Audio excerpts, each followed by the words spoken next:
Hello, I'd like to welcome people who are logging in for our webinar, Women in Leadership in the Electrical Industry. We'll be starting at the top of the hour, so just stay tuned.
Good afternoon, everyone, and thank you for joining us for our webinar series, Female Perspectives from the Top. Today we'll be featuring women in leadership in the electrical industry. I can see we have a group of people logging on, so we'll get started in about 30 seconds there, just getting people time to log on.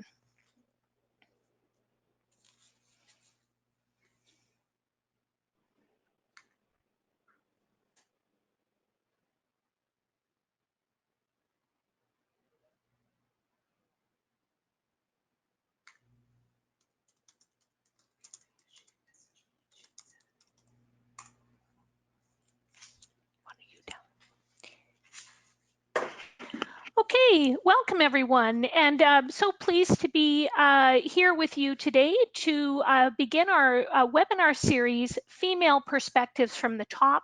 Today we'll be featuring women in leadership in the electrical industry. My name is Allison Grenier. I'm the head of culture and research for Great Place to Work, and very pleased to be joined today by Carol McGlogan, President and CEO of Electro-Federation Canada. Electro-Federation Canada is a national not-for-profit industry association that represents over 220 member companies that manufacture, distribute, and sell electrical products. Carol joined EFC in April 2017. Prior to this role, she spent much of her career in the lighting industry with Philips and Canlight and had executive responsibilities in marketing, sales, and channel management.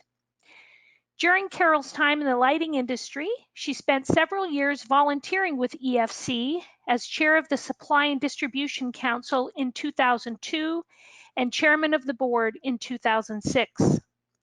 As president and CEO of EFC, Carol guides the association's overall strategic vision. A significant part of this vision is to educate and inspire members about the changing electrical industry by offering programs and services that help member companies compete, lead, and grow. I'm also very proud to announce that Electro-Federation Canada was recently named to our list of best workplaces managed by women. So that's an elite group of organizations that have women filling the senior most role in the organization. So congratulations to EFC and Carol for that great accomplishment. So just an overview of what we'll cover in today's webinar over the next 45 minutes or so. I'll give a little introduction to Great Place to Work, sort of who we are and what we do. And then I'd like to share some research highlights from a recent project we completed entitled Empowering Women for Innovation and Business Success. Then I'm going to turn it over to Carol to share some of the diversity and inclusion initiatives that have been taking place at Electro-Federation Canada. And then we will have time for questions and answers. So if you have questions, you can chat them in as we go, and we'll get to them all at the end of the session. Okay, so Great Place to Work. We are a global people analytics and consulting firm that helps organizations of all sizes achieve better business results by focusing on the work experience for every employee. So our research shows a clear and direct relationship between employee experience and key business performance results. We work with organizations of all sizes and industries around the world to identify and build high-trust, high-performance workplace cultures. And everything we do is driven by our mission to build a better world by helping every organization become a great place to work for all. So how do we do this? We run the world's largest annual workplace survey. Powered by decades of research, our Trust Index survey platform empowers organizations with access to the assessments, data, and reporting needed to help them create a meaningful impact on their business, their people, and their culture. Each year, we survey more than 12 million employees in 8,000 organizations in 57 countries around the world. And so this extensive database, this data collection, allows us to provide meaningful insights to organizations on their employee experience, and this helps them drive their people and their culture forward. This database also forms the basis of our recognition program. So through our certification program and best workplaces list, we recognize outstanding workplace cultures. Organizations that take our survey and meet our minimum standards can be certified as a great place to work. And once certified, they're eligible for all the lists we publish for an entire year. And so this would include our National Best Workplaces in Canada list. This is our flagship list, which comes out each April in the Globe and Mail. In addition to that, we publish more than a dozen lists throughout the year to recognize excellence by demographic, special topic, location, etc. And so most recently, related to the content today, we've published our best workplaces managed by women. That was in December, on which EFC was named. And also coming up pretty soon in March, we'll be publishing our list of best workplaces for women. So lots of research and excitement happening around those two lists. So today we're going to share some of the research highlights. So in addition to working with organizations to help them drive their culture forward and to recognize organizations for creating a great workplace culture, we also use this aggregate research to provide thought leadership on areas of special interest, business interest. So earlier this year, Great Place to Work partnered with UN Women in support of their We Empower program. And this promotes economic empowerment of women at work through responsible business conduct in G7 countries. We Empower encourages businesses to advance gender equality in the workplace, the marketplace, and the community by signing on to their women's empowerment principles.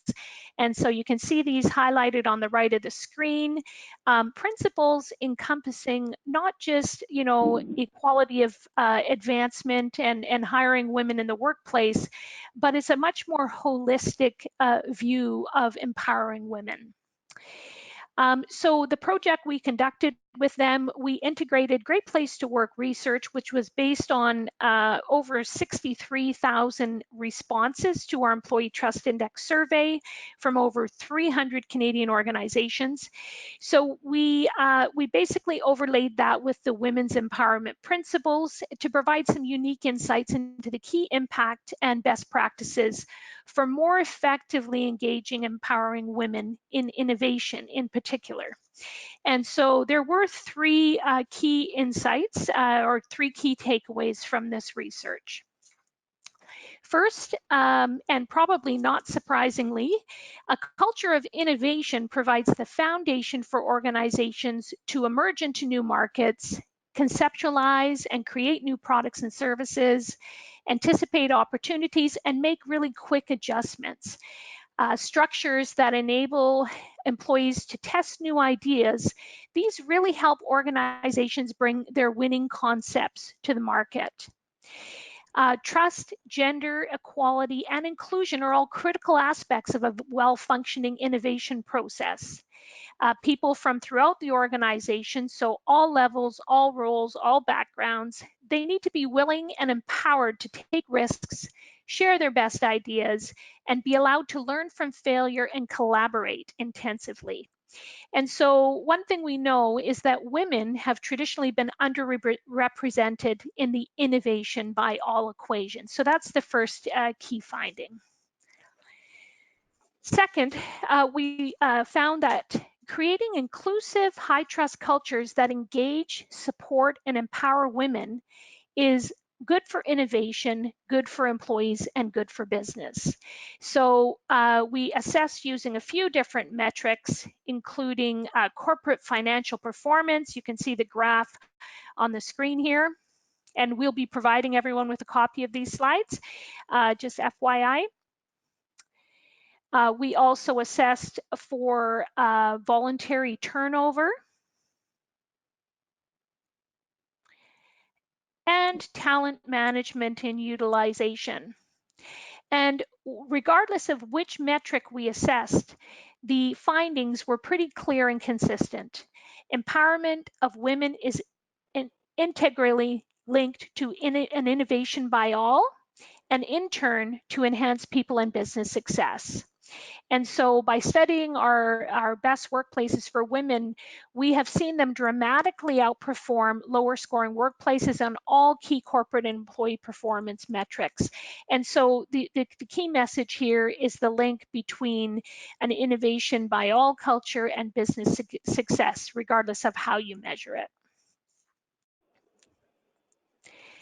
The third key finding is that successful implementation of the UN's Women Empowerment Principles contributed profoundly to building more inclusive high trust cultures and innovation by all across a wide range of organizations and industries.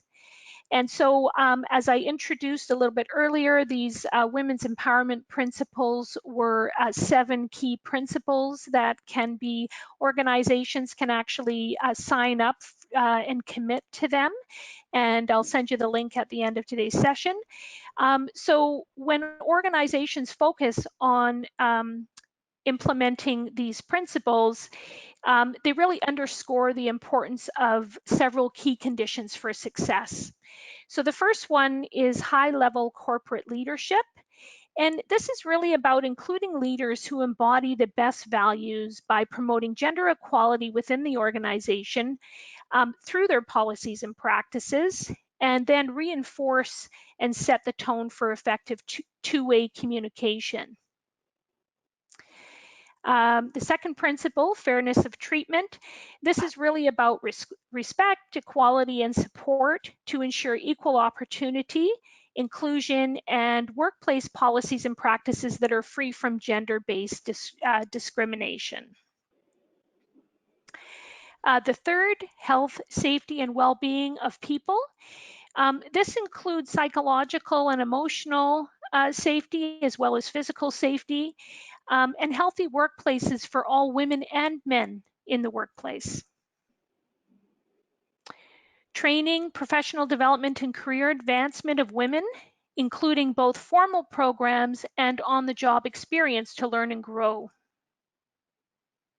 And finally, community initiatives and advocacy with key stakeholders. And this really can help showcase an organizational commitment to gender equality, inclusiveness, and women's empowerment in the community. So I'm at this point, so the empowerment principles, as I mentioned, will be included, all 7 will be included in the slides, and these are the 5 that really spoke most to the advancement of women in the workplace. So at this point, I'm going to turn it over to Carol, and Carol is going to share a little bit about what Electro-Federation Canada is doing in the area of developing women specifically in this industry. So over to you, Carol. Okay, thank you, Allison, and thanks to all who have joined this webinar today. Allison, could you please move the slide? So Allison gave you a few statistics on Electro-Federation Canada, and what I'd like to talk about is our role and what we are doing in the area of diversity and inclusion and why we have chosen this path. So from an initial perspective, our role is to empower the Canadian electrical industry to grow, lead, and compete. As a matter of fact, grow, lead, and compete is what our membership articulated to us when we did some research asking, why are you part of EFC? So we really are a partner in this process for our membership. Next slide, please. Allison gave you some statistics regarding EFC, but our overall vision is to be the voice of Canada's most innovative electrical community, powering a changing world. And the whole notion of powering a changing world is a very important message for our industry, as we are participating in some of the most significant changes that society and business is going through at this point in time. Things like Industry 4.0, smart homes, smart buildings and offices, the electrification of our grid, as well as transportation, and of course, our members and our industry contribute significantly to the sustainability within our environment. Next slide. Allison already mentioned that we have 220 member organizations within EFC. We represent 42,000 employees, and the membership is divided between manufacturers, electrical distributors, as well as manufacturer sales reps. Next slide. So why is diversity and inclusion so important to EFC and its membership? Well, annually we do a survey with our members, and it asks them what keeps them up at night, what do they feel is a key game changer. And talent went from number 4 on the list to number 1 within 2 years. There is definitely a talent pinch and a shortage within the industry, and we know that in order to attract the best talent, we also have to make sure that we have a diverse and inclusive community within EFC. So that's why it raised up in the strategic agenda, along with attraction and retention. But when it comes to diversity and inclusion, it also points to a couple of key other areas that makes it important. So if you could flip to the next slide, please. As Allison mentioned, diversity improves competitiveness and it improves in performance in businesses. So there was a study done by McKinsey that showed that when your executive team or your board of directors is in the top quartile in diversity, you can outperform in profit between 33 and 43%. Then Boston Consulting Group also did a research project that discovered that companies with above average diversity scores had 45% in innovation revenue versus 26% for those with below average diversity scores. So there is a very compelling business reason to be to make sure that your strategy includes diversity and inclusion. And as we know, there is also a talent shortage that is out there. So there are opportunities for us to improve. The secondary reason, other than the business reasons, is that it's just the right thing to do. Can we get to the next slide, please? EFC's activities are all geared under 4 different strategic pillars. We're concerned about our industry's health. As an organization, we have to be the voice of our industry. We have to make sure that our members are satisfied. And of course, we have to be mindful of our organization's health. Next slide, please. When it comes to industry health, for the reasons that I stated earlier, which are the business reasons, as well as we mentioned it's just the right thing to do, talent and diversity fall into one of the strategic initiatives under the industry health pillar. Next slide. When we decided that we were going to move forward in this path, we needed to understand what was our starting point. So we sent a census survey out to our members, and these are the results that we received. We used metrics that were in parallel with the way Stats Canada measures diversity in the labor force, so that we had something to benchmark against. So the first column is EFC, and the column on the right is Stats Canada results. So as you can see, when it comes to percentage of women in the workforce and percentage of women in management, as well as percent of managers who are women, the EFC membership lags the Canadian national average. And that is also true for visible minorities in the workforce. We are half the national average.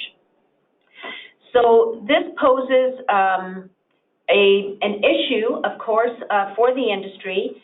The numbers are clearly behind, but however, as a female leader in the electrical industry, I do see a tide changing and a recognition that this picture is not a healthy one.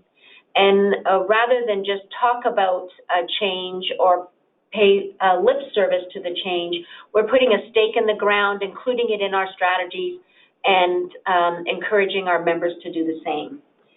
Next slide, please. So in embarking on this initiative, we firmly believe in homework. So we did our homework with our membership, and we asked what should our role be within this particular topic, and this is what came up. So members wanted to make sure that they were up to date with best practices. They talked about the possibility of a mentorship program. The fact that we have established industry metrics and benchmarks helps us to measure how we're doing within this entire initiative. Having network events with the issue, recognition programs, training and development, and the promotion of role models. All of these things fall under the umbrella of how EFC could help with diversity and inclusion. Next slide, please. So, next slide, please. With this list of things to do, there are activities that we have accomplished already. And the first thing we did is we signed the Leadership Accord on Gender Diversity. And this is an initiative with Electricity Human Resources Canada. And it's a public commitment by EFC to promote the values of diversity and inclusion, not only within our organization, but also within our membership. If we can go to the next slide.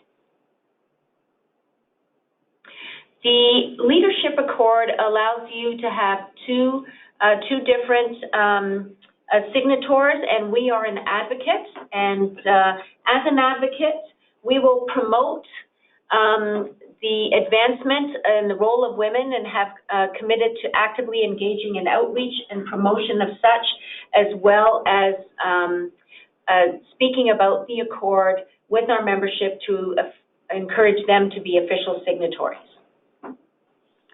Next slide, please. So what are we going to do with our own industry?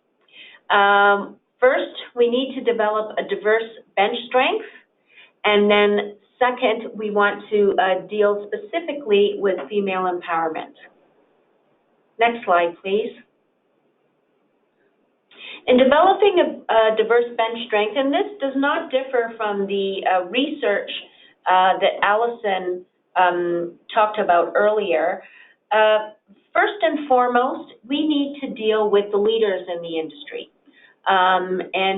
We are working on an executive communication and education program, and the idea here is to motivate industry leaders to evolve corporate policies and strategies, as well as to include diversity and inclusion as a strategic pillar in their businesses. So it's not just about talking about the fact that this needs to be done, and we want more women in the industry, and we want more diversity overall in the industry for ethnicity, but how are we going to reflect it in these strategies, as we have done at EFC within our membership, and so that we can see some clear actions moving forward. Once this is accomplished at the leadership level, I view that as opening a door, and opening a door for other parts of the organization to take hold, and that's where we get involved with the HR network that we have at EFC to help educate our HR executives on programs, best-in-class initiatives, sharing case studies, and speakers also from within the industry to share with each other so that we can all move along within this continuum. Next slide, please. At the same time, while we're doing this, we're opening doors, we're talking about best practices to affect the policies, procedures, within our member companies, we also have to help lift women within the industry, and our EFC Women's Network, the curriculum supports the areas of professional development, empowerment, as well as lifestyle. We know that all of these three things need to be working together to be able to support women within the industry. Next slide, please. When it comes to this boots on the ground approach, we have adopted the Lean In Circles program founded by Sheryl Sandberg, COO of Facebook. It's a non-for-profit organization. It's a global organization.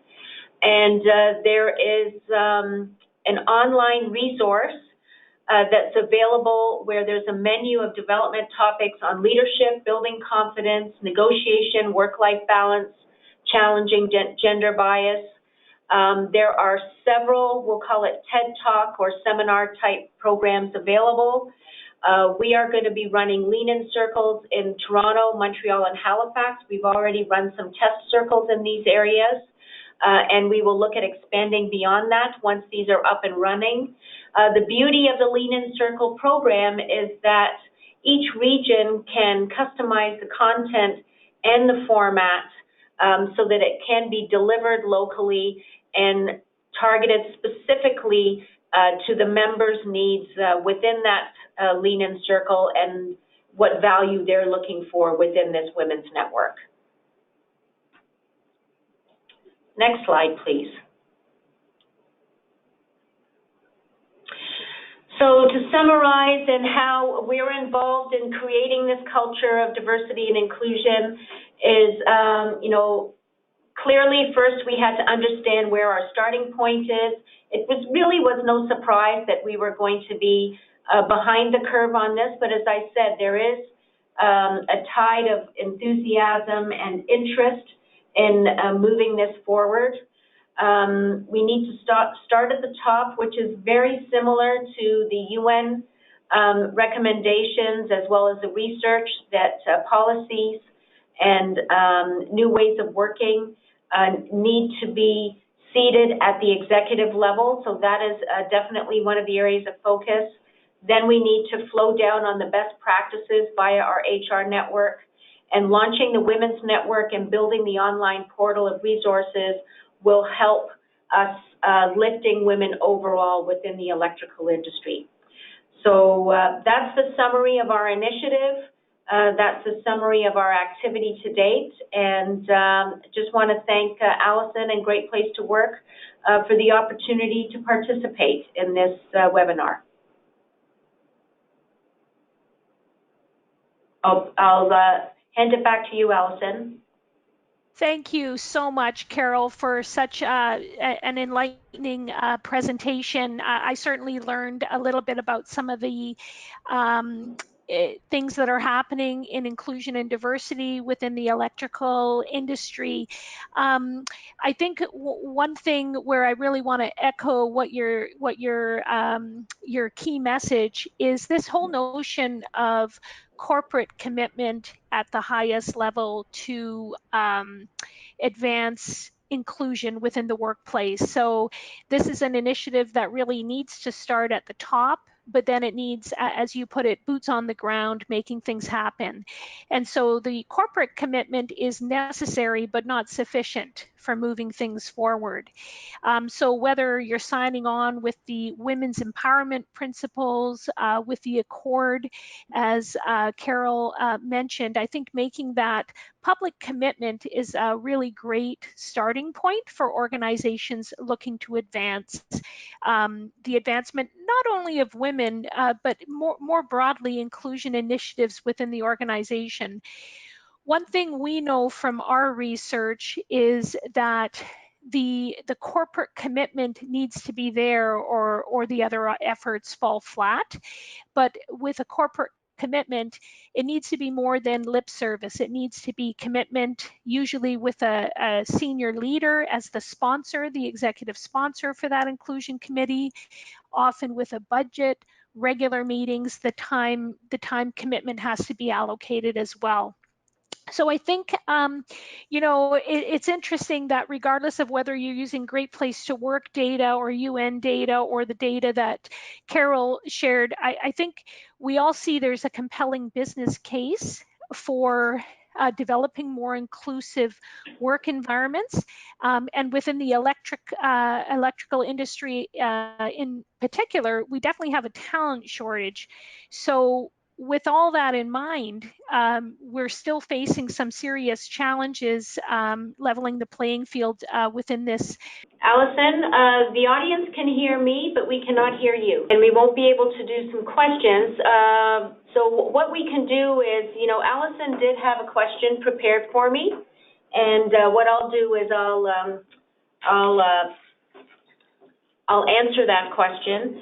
The question that Allison had for me is she wanted to know what I thought was the biggest challenge for women moving forward in the electrical industry. And actually, my answer doesn't focus just on women. I think it's a call out to all of those in the electrical industry, because one of the reasons why talent is the #1 game changer is the fact that within another part of our research, out of the 42,000 people who are in the electrical industry, 10,000 of those are over 55. And we're feeling the pinch because we do have a tsunami of retirements within the electrical industry. And what I think the challenge will be for this next generation of emerging executives and emerging professionals is getting a seat at the table and being prepared for that seat at the table. So when I talk about first, aside from being competent and having a very strong business acumen as an individual, everyone's going to have to understand what their unique selling proposition is for an organization. What is your value? What is your differentiation? And you're going to have to market it within your organization because there will be opportunities. At the same time, you're going to have to seek out sponsors and mentors because those opportunities for this next generation will actually probably come much quicker than it did for our generation because we had more time. Some may argue that we may have had more of a natural time to extend into our executive careers, and because of this huge cliff of retirements that's coming, we're not going to be able to afford the luxury of that same amount of time for our future executives and our future leaders. So you're going to have to accelerate your learning. You're going to have to understand what your value proposition is a little bit earlier, maybe than you would have in the past. You have to get yourself ready, as well as make sure you have that sponsor. You're within an open environment that accepts diversity and accepts cultures and opinions from all walks of life, and therefore you will be ready for the table because those table spots are going to be open. And then finally, the next step is when you are at the table, make sure you have a voice.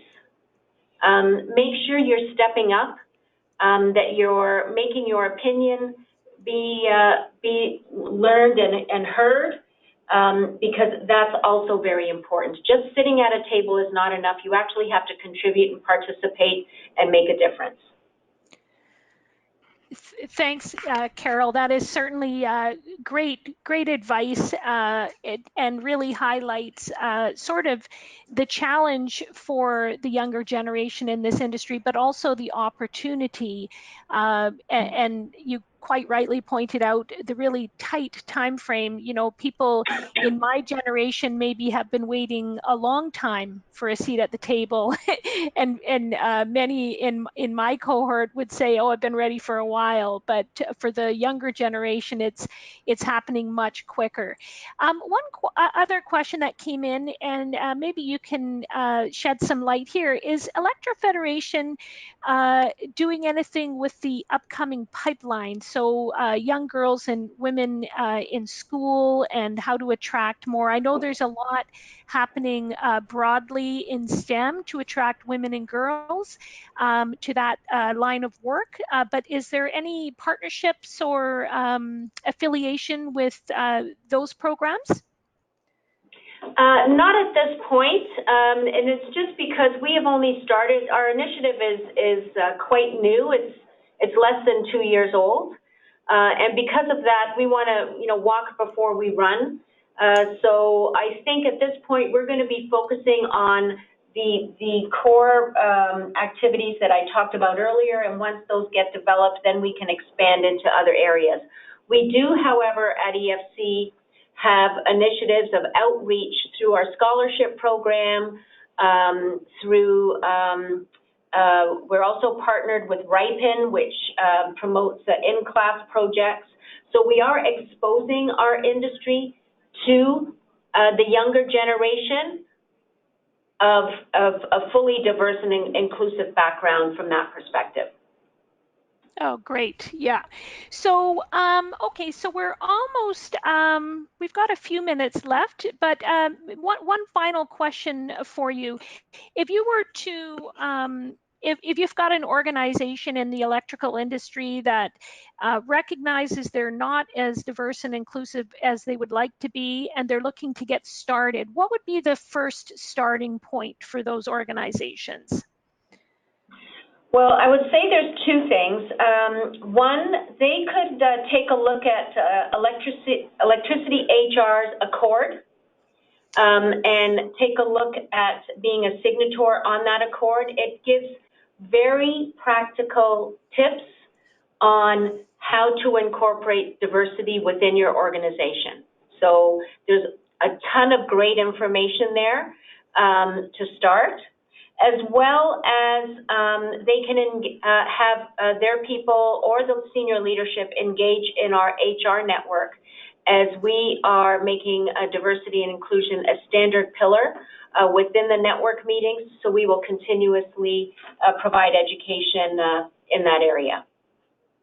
Okay, great.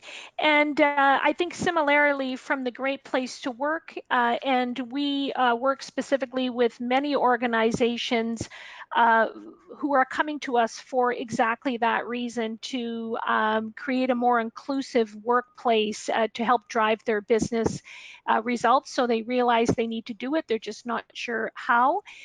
So we also have a database of best practices from organizations who have made the commitment and are a little bit further along this journey.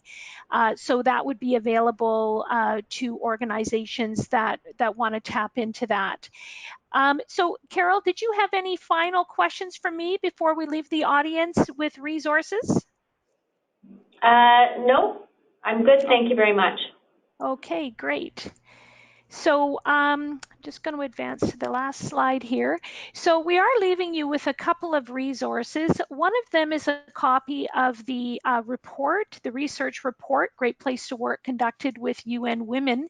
And that includes all of the data and analysis of the data of the survey, the 66,000 survey responses that went into that research. There's also a fairly sizable section there on best practices. So what are the best workplaces for women doing to keep the momentum and to advance equality for women in the workplace? And so that is available for free download on our website. Also on the Electro-Fed website, there's a specific website for the Women's Network that you can access, and just explore around there and check out the resources that they have to offer. So at that, we'll wrap it up.